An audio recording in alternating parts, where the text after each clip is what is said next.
Are you serious? Are you serious? Alien lights! Oh, here we go. Here we go. Here we go. But let me tell you all about it. First, get this. BHMD1.com/Paul. That's BHMD1.com/Paul. We've been told our whole lives that wrinkle creams were the easiest way to look younger. Now, in fact, no. One doctor said that's nothing but old news, okay? According to Dr. John Lakey, the world-renowned Beverly Hills beauty expert, he says most wrinkle fixes on the market are nothing but glorified moisturizers. They hardly make a dent on your appearance. Matter of fact, some of them are even harmful to your skin. And recently, Dr. Lakey has focused his attention away from the mainstream media cosmetic practices. Why? Because, he said, you can pursue a revolutionary anti-aging breakthrough, one that some experts say could empty the wallets of the cosmetic industry. It's almost like photoshopping your face. You may even be mad when you see just how easy, how visibly erases the wrinkles. It's in your face. And his personal clients have dubbed this the do-it-yourself technique, the age rewinder, okay? It's reverse the curse because it can take years or even decades off your appearance in 2 minutes. I know right there you said, no, that's it, Begley. No, it's not. Trust me on this one. You want to click on that link below, go to BHMD1.com/Paul. You'll be stunned. His personal clients love it. In light of this amazing breakthrough, Dr. John Lakey has released a step-by-step video for the public, free, uninterrupted, where he outlines exactly how to use this simple solution from home. If this helps just one person watching this right now look younger and feel more confident, I'll be thrilled because you and I will be the only ones doing it so far. And I know that's not true. Millions of people, 4 million people have viewed the video and they're still watching and lives are changing and faces are smoothing and people are feeling younger. It's amazing. Do it right now. Click on right there, BHMD1.com/Paul. You will be glad that you did. I guarantee it. All right. Well, yep. Warning, planet Earth. Guys, there's a lot of reasons to be concerned about the signs of the end times. One of them is great signs and fearful sights in the heavens. Now, in this webinar that we're doing, it's coming up at the end of the month on August 29th, Friday night, August 29th.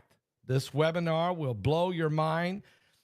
Mike around the world will drop your jaw when he starts talking about the technology advancements of AI, and he has 2 maps that we're revealing to you. 2 maps. It's going to blow your mind. That has never been released to the public. So this is really important. And that's in this webinar. Plus Standeo, Avi Loeb. Speaking of Avi Loeb, let's talk about it because the alien lights. Now, we know that there's this object, interstellar object they call Atlas 3I. Some scientists want to call it a comet, but there's no tail. And now it has a light on it's like it's got a headlight. Instead of a tail from behind, this thing has got a headlight on it, or it's something. The best image we have so far of this new interstellar object, 3I Atlas, was obtained by the Hubble telescope on July 21st. The image shows a glow of light from the coma ahead of the object. That can't happen. It can't be ahead of it, not coming straight toward the sun. There's no evidence for a bright comb tail in the opposite direction, which is what comets have. They have tails from the gases and the glow and the flow. This glow is instead shining forward. That don't make sense. No. That don't make sense. Now they have several analysis papers are showing a steep surface brightness profile of the glow with a projected power law slope of -3, which implies a 3-dimensional emissions profile with a radio-powered law slope of -4. So such a slope is steeper than the observed in solar system comets. Together with this brilliant, Dr. Avi Loeb's brilliant colleague, Eric Quito, they realized that when they observed the slope of the -4 is consistent with the alternative model in which the dust outflow around 3I Atlas is illuminated by a central source. Something in the object is protracting light forward. This model naturally accounts for the steep brightness profile, since the outflow density slope is -2, is accompanied by a radial decline of the illuminating radiation flux with an additional declining slope of -2. So what does this mean? If 3I Atlas is generating its own light, then it could be much smaller than expected from the model in which it reflects sunlight. In other words, the reflexive model requires a diameter of up to 20 kilometers to allow it to reflect if it's that far away. Because of the distance it is, if it was a normal comet, the sun's light hitting it would create a light where we could see it. And there'd be a tail on the end of it. Instead, this thing has no tail, and the brightness of it is brighter than the reflection would be the sun. In other words, it's generating its own light source. It's like it's a massive headlight in the front of this thing. That's insane. This limits the reservoir of the rocky material in the interstellar space. Only delivered such a giant rock 10,000 possibly years ago. Scientifically, they would say 10,000 years ago. But last night, they held an annual soccer cup match between the faculty students of Harvard and the Institute for Theory and Computation, for which Avi Loeb serves as the director. Although Avi scored 2 goals for the faculty team, the students still won the game 3-2. That's right. The students at Harvard University beat the Harvard Institute for Theory and Computation 3-2. But our good friend, Dr. Avi Loeb, scored both goals for the faculty. I mean, this guy's in good shape. He gets out and he runs 7 miles every morning before he comes to work. I mean, really, this guy's he's quite incredible. He's an Israeli, born in Israel, raised in Israel.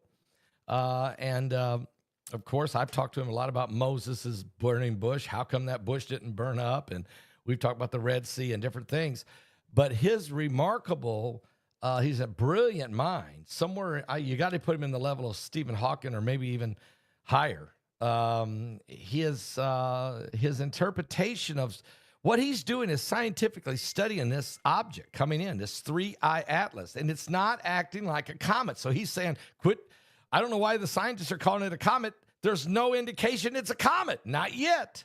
Maybe when it gets closer, maybe we'll finally see a tail on it. Maybe we'll understand it. But right now, there's no way. Plus, it's coming at an elliptical plane, and it's going to go by 3 of the main planets in our solar system, very close to Venus, Jupiter, and Saturn.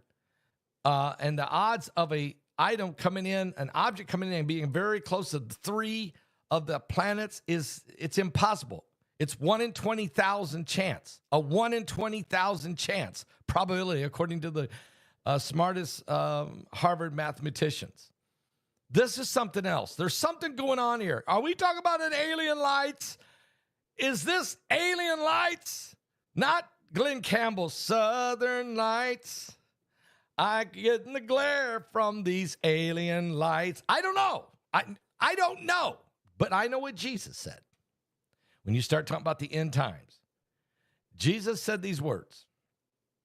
He said, in the last days, there will be great signs and fearful sights in the heavens. Great signs and fearful sights in the heavens. So that's what I know. Alien lights, But it is something different. So let's be honest. It is some kind of alien to us, to our solar system. It's only the third interstellar object that we know of to ever come through our solar system. And this one's odd. This one's strange. And oh, by the way, it's the fastest object to ever come through the solar system by anything we've ever observed. It's the fastest. It don't have a tail. It's got a headlight on the front of it. It's changing directions as it goes. It's anti-gravitational acceleration, which is impossible. There's too many things here. So it's becoming a great sign in the heavens, a fearful sight in the heavens. And the Bible said men's hearts would fail them for fear, for looking after those things coming upon the earth, for the powers of heaven will be shaken. Are you serious? What is this thing? We don't know. We don't know. We just don't know. And that makes me wonder. It makes me wonder. Okay. And so because of that, I want to read a little Hemingway. The Bible said that these things would happen. Remember when Jesus first came, when he was born in Bethlehem? They saw a star in the east. And he also said, when he comes back, we'll see the sign of the coming of the Son of Man. Flying high above the water, the child fishing with his father in the rain. That's right. When the armies of heaven come, they're going to be alien to all of us. Blackberry brandy. What? And chocolate-covered candy. I see a soldier crying on a train, falling asleep, reading Hemingway. And the light under the Tiffany lamp glows all night long as I dream with weary Jesus is coming, leaving earth before the dawn. I walk the lonely streets of Paris. I was lost and so afraid, falling asleep, reading Hemingway.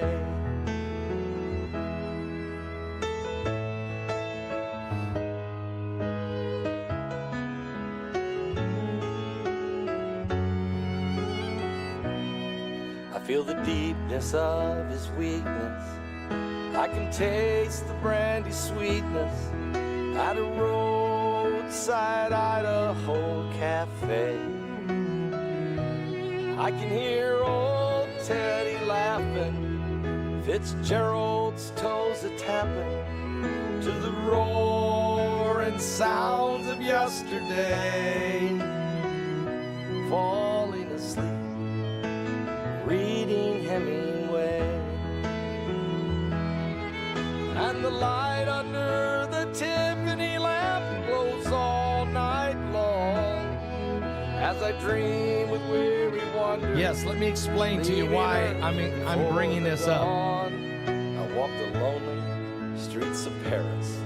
I was lost and so Gentlemen, afraid. 1971. Give me one moment. I'll explain. Reading Hemingway.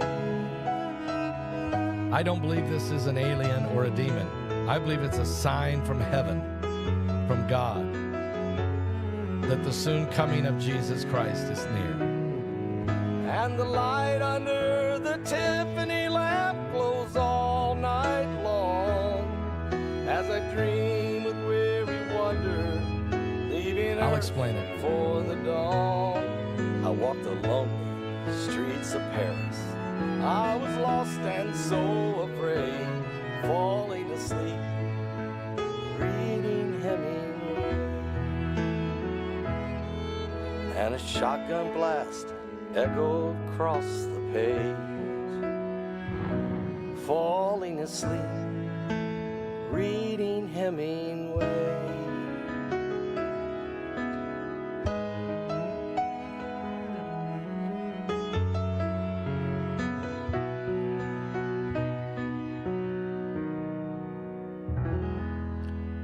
It's a beautiful song. It's on my album, Harmonize and Prophesy. Gentleman, 1971 has asked a very, very good and important question, and I think it's good that I should answer that. She said, Pastor, you you yourself have said on multiple past occasions that UFOs and the like are demons, which is exactly what they are. But lately you've been pushing the alien agenda, and one has to wonder why. Well, the question's a very good question. I'm not pushing an alien agenda. What I've said in the past is absolutely the facts and the truth. Strong delusions, the alien agenda, if you will, to try to explain away the rapture with the alien invasion and take all the people away, and ETs coming to either destroy us or save us, and all of that. I totally believe is a demonic agenda, 100%. But when I'm talking about an alien lights, I'm talking about something that's foreign to us, different than what we've ever seen, something that's unexplainable. Sort of like illegal aliens coming into our country. Those are not ET, they're not little green men. They are people who are foreign to our nation and have not been given permission to come. That's why we call them illegal aliens. This light, this thing here is foreign, or let's say alien, to the scientific world. They do not know what to do with it. It's faster than anything that's ever come in. It has a headlight or a brightness on the front of it, no tail on the back. And it's changing directions as it comes, and it has anti-gravitational acceleration. Impossible. So it makes it, we'll use their terms for a minute, alien lights. But by the Bible, as I said earlier, the Bible says in the last days there would be great signs and fearful sights in the heavens. Alien to humanity. The reason that something's a great sign, it's because it's something beyond what's normal or natural. Like the Star of Bethlehem. That was an alien light to humanity. I mean, what was that? When the bush started burning and wouldn't burn up for Moses, that was an alien fire. That was it was a phenomenon. It was an impossible. It wasn't a demon. It was a sign from God. When the water turned blood red in the Nile, that was strange. It was alien to humanity, but it wasn't a demon. It was a sign from God. This light, in my opinion, is not a demon at all. It's not an alien. It's not an UFO. It's not an ET, as we would hear people talk about. It's alien because it's something we've never, ever experienced before. Could it be? And it's going to become fearful to some people. Now, scientists, the mainstream scientists are just calling this a comet. Let's not talk about it. Nothing to see here. It's a comet. Okay? But it's not a comet. At least until it gets closer, and if it proves to us it has a tail, and they can see it, and they can analyze it, and they can really prove it, then we can accept that. But right now, it has no tail. It is faster than anything. It's coming in closer to 3 of the planets than it should be. It will come close to the Earth, but it won't hit us. Don't worry about that. It's got a headlight on the front of this thing. It's weird. It's strange. It's alien. It's a sign. In my opinion, it's not a demon. It's a sign. It's God saying to the world, I'm telling you, my son is coming. For in the last days there shall be signs in the sun, the moon, and the stars. And signs in the moon, the sun, the moon, and stars. And distress of nations. Well, we sure got that. With the sea and the waves roaring, we've got that. And men's hearts failing them for fear, for looking after those things that are coming upon the earth. For the powers of heaven will be shaken. Then we're going to see the Son of Man. Then we're going to see Jesus Christ, the Son of Man, coming in the clouds with power and great glory. When these things begin to come to pass, he said, look up, lift up your head. Your redemption is drawing nigh. So, gentlemen, it was a great question, and I'm actually glad you asked it, because it helps me to really to quantify that. So I'm not pushing the alien agenda. I'm calling them aliens and insulting they are life from other planets is deceiving. I'm not saying they're life from other planets. I'm saying it's a light. It's a fearful sight. I'm not deceiving anybody, believe me. I'm quoting the scripture. It's just you don't hear no preachers preach on it. So it's alien to everyone else. when I start preaching on the signs in the heavens of the coming of the Lord, people look at me like I got 3 heads, because you don't hear it in the Sunday morning services around America. Ain't nobody preaching about the coming of Jesus and the signs of the times. There ain't nobody preaching Matthew 24 and Revelation. So for when I say, look, guys, it's a fearful sight. It's an alien lights. I'm trying my best to reach the crowd that understands that terminology and how I can help bring them into the realization of what God's word says about the end times. And that's the reason. Matter of fact, let me tell you what the Antichrist is going to do. He's going to call fire down from heaven. He's going to deceive humanity with all kinds of strange things. And people are going to fall for it. I'm going to get out ahead of this and help people understand that these things that you're seeing, God said they would happen just before Christ comes. And because of that, people are going to come to Jesus. But your question was good, and I'm thank you for the question. It really was. It's really, really good. And so hopefully I cleared that up for you a little bit and cleared up for everyone. No, I do know demons are real, believe me. And I do know that Jesus is real. And I know that the signs in the heavens were prophesied to happen just before Christ comes. Give your life to Jesus Christ. He's coming soon. I'll be back with more current world events and how they relate to biblical prophecy. Wow, we're living in the last days.